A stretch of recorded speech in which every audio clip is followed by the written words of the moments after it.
আমি পৃথিৱীত অকলশৰীয়া দুনীয়া হৈ সুস্থ হৈ জীয়াই থাকিব বিচাৰোঁ নহয় জানো।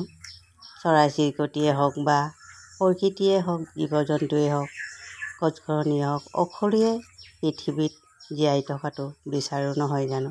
কিন্তু আমি কেনেকৈ জীয়াই থাকিব পাৰিম বা কেনেকৈ যত্ন কৰিলে প্ৰকৃতিও জীয়াই থাকিব বা গছ-গছনিও জীয়াই থাকিব, এইবিলাক আমি অকল মানৱ জাতিয়ে যত্ন কৰিব লাগিব।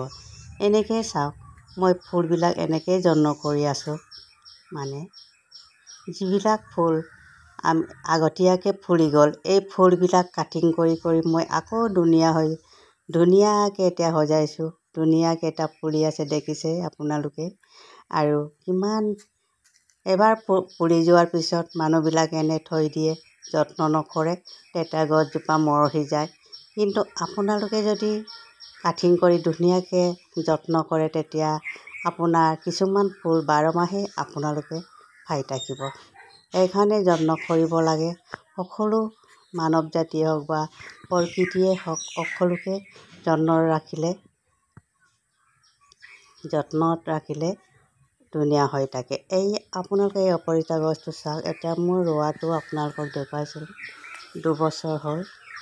এতিয়া মই বগাবলৈ দিয়া নাই, কাৰণ জেগা নাই। এইকাৰণে এনেকৈ আপোনালোকে কাটিং কৰি জোপোহা কৰি ধুনীয়াকৈ সজাব পাৰে ফুলনি বাৰীত। আপোনালোকক বগাবলৈ আপোনালোকে দিবই নালাগে। কেনেকুৱা ধুনীয়া হৈছে দেখিছেনে, জোপোহা হৈছে।